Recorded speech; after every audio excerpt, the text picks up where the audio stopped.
বর্তমানে সারা দেশ চলছে তাদের ইশারায়। দেশের বিভিন্ন দুর্যোগ দুর্দশায় তাদের দায়িত্ব সবার চেয়ে বেশি। বলছি দুজন ছাত্র এবং দেশের যে সকল গুণীমান্য ব্যক্তিদের উপদেষ্টা করে অন্তর্বর্তীকালীন সরকার গঠন করা হয়েছে তাদের কথা, যাদের এক সাইনে পাশ হয়ে যাবে হাজার কোটি টাকার বরাদ্দ। কিন্তু তাদের নিজেদের বেতন কত এবং তারা সরকারি কোষাগার থেকে কে কত টাকা পাবে? তো চলুন আজ দেখে নেই বাংলাদেশের অন্তর্বর্তীকালীন সরকারের প্রধান উপদেষ্টা ডক্টর ইউনূস এবং অন্য সকল উপদেষ্টাদের কার বেতন কত এবং তারা রাষ্ট্রীয় কী সুযোগ সুবিধা ভোগ করছেন। ভিডিওটি শুরু করার আগে বন্ধুরা, আশা করছি ভিডিওটিতে একটি লাইক দিয়ে না টেনে সম্পূর্ণ দেখবেন। তো চলুন শুরু করি। প্রধান উপদেষ্টা। একজন প্রধানমন্ত্রীর সমান পদমর্যাদার ব্যক্তি হলেন প্রধান উপদেষ্টা। একজন প্রধানমন্ত্রী বা প্রধান উপদেষ্টার কাজ হল দেশকে সঠিকভাবে পরিচালনা করা, তবে বিনামূল্যে এই কাজ করবেন না তিনি।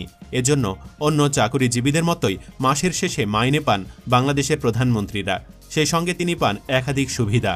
তো প্রধানমন্ত্রীর ন্যায় অন্তর্বর্তীকালীন সরকারের প্রধান উপদেষ্টা ডক্টর ইউনূসও মাসিক ভাতা এবং বিভিন্ন সুযোগ সুবিধা পাবেন। দ্য প্রাইম মিনিস্টার্স বিল 2016 অনুযায়ী বাংলাদেশের প্রধানমন্ত্রীর বেতন মাসে 1,15,000 টাকা। এছাড়া তিনি মাসিক বাড়ি ভাড়া পান 1 লাখ টাকা এবং দৈনিক ভাতা পান 3,000 টাকা। বর্তমান প্রধান উপদেষ্টাও এই একই সুবিধা পাবেন। প্রধানমন্ত্রীর মাসিক বেতন ছাড়াও যাতায়াত খরচ, বাড়ির ভাড়া, ডেইলি অ্যালাউন্স, ইন্স্যুরেন্স সুবিধা, কূটনৈতিক পাসপোর্ট, নিজের দফতরের এবং অন্য টেলিফোন ব্যয়, চিকিৎসা সেবাসহ আরও অনেক সুবিধা পেয়ে থাকেন সরকার প্রধান, যার পুরোটাই দেয় রাষ্ট্র। নতুন সরকারের প্রধান উপদেষ্টার জন্য এসব খরচ পুরোটাই দেবে রাষ্ট্র। বাংলাদেশের প্রধানমন্ত্রীরা সাধারণত নির্বাচিত হওয়ার পর একটা সরকারি বাসভবন পান। এর সাজানো থেকে শুরু করে রক্ষণাবেক্ষণের যাবতীয় খরচ বহন করবে সরকার। কেউ চাইলে নিজের বাড়িতে অথবা অন্য কোথাও বাড়ি ভাড়া নিয়েও থাকতে পারবেন। সেক্ষেত্রে সেই বাড়িও সরকারি টাকায় অত্যাধুনিক বিলাসবহুল করে সাজিয়ে দেওয়া হবে। বাড়ি ভাড়া হিসেবে প্রতি মাসে 1 লাখ টাকা পান প্রধানমন্ত্রী। তার বাড়ির নিরাপত্তায় থাকেন স্পেশাল ফোর্সের সদস্যরা। বর্তমান প্রধান উপদেষ্টাও প্রধানমন্ত্রীর ন্যায় একই সুবিধা পাবেন। প্রধানমন্ত্রীর মতো প্রধান উপদেষ্টাকেও বিদ্যুৎ, গ্যাস, টেলিফোন, পানির বিল যত খরচই হোক না কেন সবকিছুই খরচ হবে রাষ্ট্রীয় কোষাগার থেকে। দেশ এবং দেশের বাহিরে যাতায়াত করার জন্য প্রধানমন্ত্রীর যে টাকা খরচ হয় তাও সম্পূর্ণ বহন করে রাষ্ট্র। দেশের মধ্যে ট্রেনে যাতায়াতের ক্ষেত্রে তার জন্য বরাদ্দ থাকে বিলাসবহুল রেলওয়ে সেলুন কোচ। পরিবারের কোনো সদস্য থাকলে তারাও ফ্রিতে যাতায়াত করতে পারেন।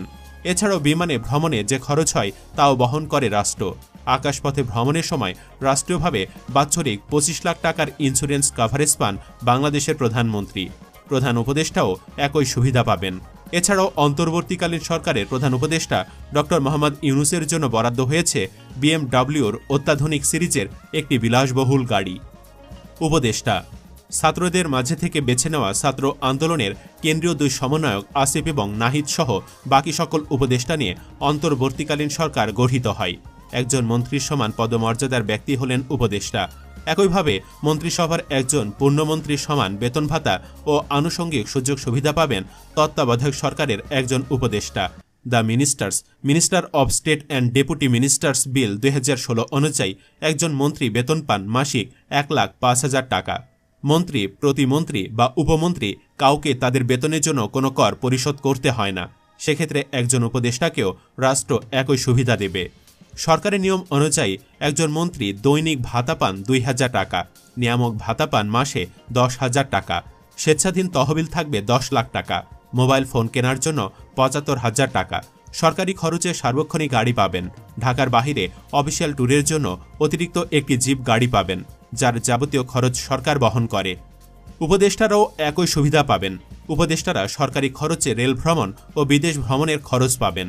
বিদ্যমান আইন অনুযায়ী সরকারের একজন পূর্ণমন্ত্রী বিনা ভাড়ায় সরকারি বাসভবন সুবিধা পান। তার বাসার গ্যাস, বিদ্যুৎ, পানি, টেলিফোন সহ ভবনটির যাবতীয় রক্ষণাবেক্ষণ বহন করে সরকার। সরকারি বাসায় সর্বোচ্চ 5 লাখ টাকা মূল্যের আসবাবপত্র দেওয়া হয় এবং সরকারি বাসায় না থাকলে বাড়ি ভাড়া বাবদ 80,000 টাকা, সেই সঙ্গে বাড়ি ব্যবস্থাপনা খরচ ও সব ধরনের সেবা খাতের বিল, বিমান ভ্রমণের জন্য বিমা সুবিধা 8 লাখ টাকা পেয়ে থাকেন একজন মন্ত্রী।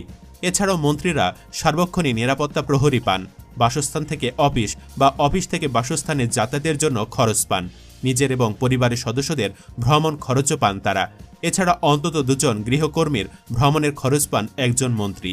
এসব সুবিধায় নতুন সরকারের উপদেষ্টারাও পাবেন এবং এই উপদেষ্টাদের সকলেই একই বেতন এবং একই সুযোগ সুবিধা পাবেন। তবে দায়িত্ব পালন শেষ করে তারা যখন সরকার ছেড়ে চলে যাবেন তখন তারা সবাই সাধারণ নাগরিক হিসেবে বিবেচিত হবেন। এক্ষেত্রে একমাত্র প্রধান উপদেষ্টা দায়িত্ব ছাড়ার পরে সরকারি ব্যবস্থাপনায় 2 বছর আবাসিক সুবিধা পাবেন বলে জানা গেছে। তো বন্ধুরা, প্রধান উপদেষ্টা এবং উপদেষ্টাদের বেতন নিয়ে আপনার মতামত কি? কমেন্ট বক্সে জানিয়ে দিন।